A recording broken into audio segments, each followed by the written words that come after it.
इस सुंदर सुबह में परमेश्वर के अनुग्रहित नाम की महिमा हो। आज सुबह वचन के मनन के लिए परमेश्वर ने हमें याकूब की पुस्तक के पहले अध्याय का 19वें पद का आखिरी भाग और 20वां पद दिया है। क्रोध में धीमा हो, क्योंकि मनुष्य का क्रोध परमेश्वर के धर्म का निर्वाह नहीं कर सकता है। इस अनुग्रहित वचन के द्वारा परमेश्वर हमें यह सिखाना चाहते हैं कि हम विलंब से क्रोध करने वाला बने।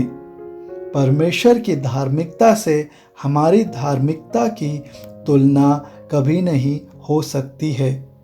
हमें यह समझना ज़रूरी है, जो हमारे धार्मिकता के कार्य हैं वो हमेशा मैले कपड़े के समान हैं।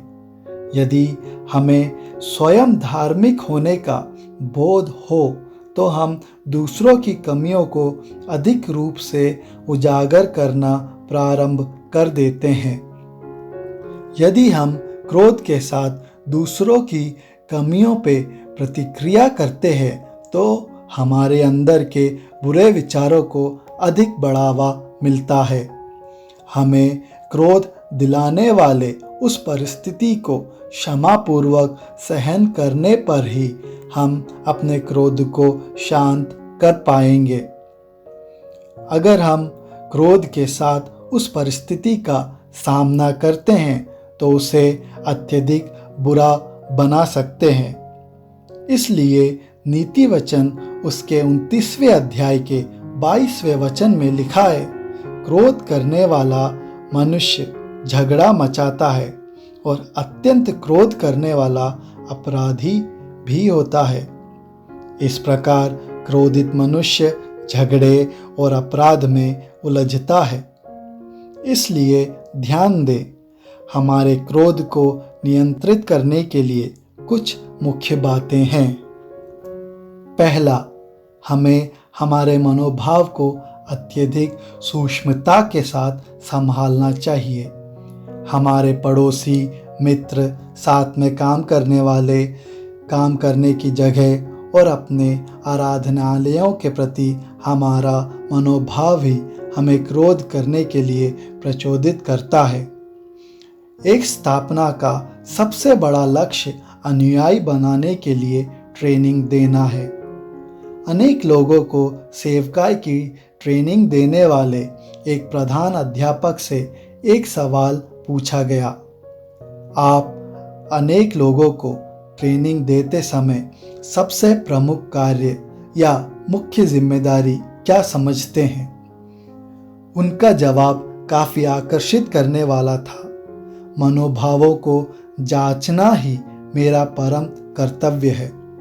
इस प्रकार मेरे प्रिय भाइयों, हमें हमारे परमेश्वर के न्याय का इंतज़ार करने वाला और दूसरों की कमी घटी को क्षमा करने वाला अच्छा मनोभाव ही है जो हमें शीघ्र क्रोध करने से रोकता है। तो आइए आज की इस सुबह हम अपने आप को परमेश्वर की संगति में सौंपें और ईश्वरीय मनोभाव के साथ अपने मनों को परमेश्वर के लिए पुनः समर्पित करें। तो निश्चित ही हम अपने स्वभाव में परिवर्तन को देखेंगे और एक नए जोश के साथ अपने जीवन में आगे बढ़े। प्रभु हमारी सहायता करे। मेरे प्रियो, यदि हमारे वस्त्र में आग लगे तो हम सर्वप्रथम उस अग्नि को बुझाने की कोशिश करते हैं। उसी प्रकार यदि हमारे हृदय में क्रोध की अग्नि दहक उठे तो प्रतिक्रिया देने से पहले हमें उस अग्नि रूपी क्रोध को शांत करना आवश्यक है। अगर हम उस अग्नि को शांत करने के लिए तैयार हो तो निश्चित ही क्रोध के रूप में आने वाली उस बड़ी विपत्ति को टाल सकते हैं। एक टीचर्स ट्रेनिंग कॉलेज में विद्यार्थियों के बीच किए गए एक सर्वे में यह जानने की कोशिश की गई कि एक अच्छा अध्यापक होने के लिए आवश्यक 2 गुण क्या हैं। चुने गए उत्तर ये हैं। विद्यार्थियों से प्रेम और क्षमा वे दो गुण हैं। हे मेरे प्रियो, युवा तिमोथी ने यही प्रेम और क्षमा के द्वारा अपने विरोधियों का सामना किया। इसी प्रकार कोरिन्थियों की सभा में विरोधियों का सामना भी प्रेरित पौलुस ने इसी प्रेम और क्षमा से किया।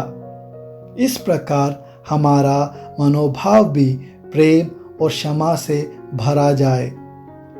एक उदाहरण के लिए लूका की पुस्तक उसकी 15वीं अध्याय के 11वें वचन में उड़ाव पुत्र का दृष्टांत है, जिसने अपने पिता के धन संपत्ति को कुकर में उड़ा दी।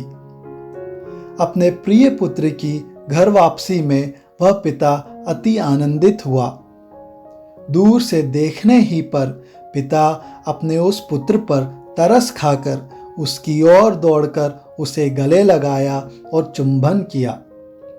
वहीं दूसरी ओर अपने अंदर प्रेम और क्षमा का अभाव लिए हुए बड़ा भाई अपने छोटे भाई की वापसी पे बिल्कुल भी आनंदित नहीं हुआ, बल्कि वो भीतर भी नहीं गया, वो क्रोधपूर्वक बाहर ही रहा। उस प्रेम और क्षमा के अभाव के कारण बड़ा भाई अपने छोटे भाई के आने पर क्रोधित और निराश हुआ। शायद अपने छोटे भाई के नाश होने पर वह आनंदित होता। हे मेरे प्रियो, विलंब से क्रोध करने वाले बने, ताकि हमारे हृदय में प्रेम और क्षमा का मनोभाव उत्पन्न हो। प्रभु आप सभी को इन वचनों के द्वारा आशीष दे।